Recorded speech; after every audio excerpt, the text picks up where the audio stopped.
In my lifetime, we have seen global wildlife populations decline by over half. Africa's rapidly growing human population is predicted to more than double by 2050, a staggering increase of 3.5 million people per month. There is no question that this increase puts wildlife and habitats under enormous pressure.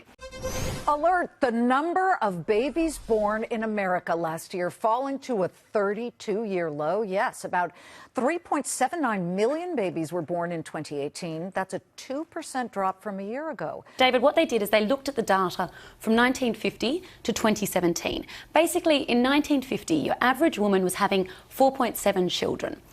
Just less than 70 years later, they're having about 2.4 children.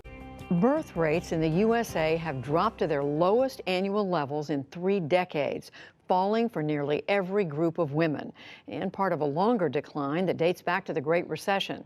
Amna Nawaz looks at some of the reasons why this may be happening. The world's population will reach 9 billion by the end of this century. That sounds like a lot, but it's about 2 billion people fewer than UN forecasts. What do you think are the most serious issues faced by conservationists and World Wildlife Fund over the next 20 years or so? 95% of the whole of the Atlantic rainforest in Brazil has disappeared in the last 100 years. There is simply nowhere for these animals to live.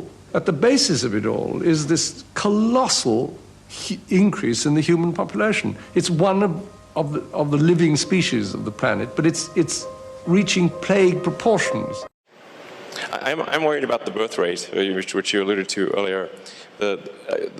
Contrary to, most people think we have too many people on the planet, but actually this is an outdated view. This is assuming that AI is fine, assuming that there's a benevolent future with AI. I think that the biggest problem the world will face in 20 years is population collapse. Collapse. I agree. I want to emphasize this. The biggest issue in 20 years will be population collapse.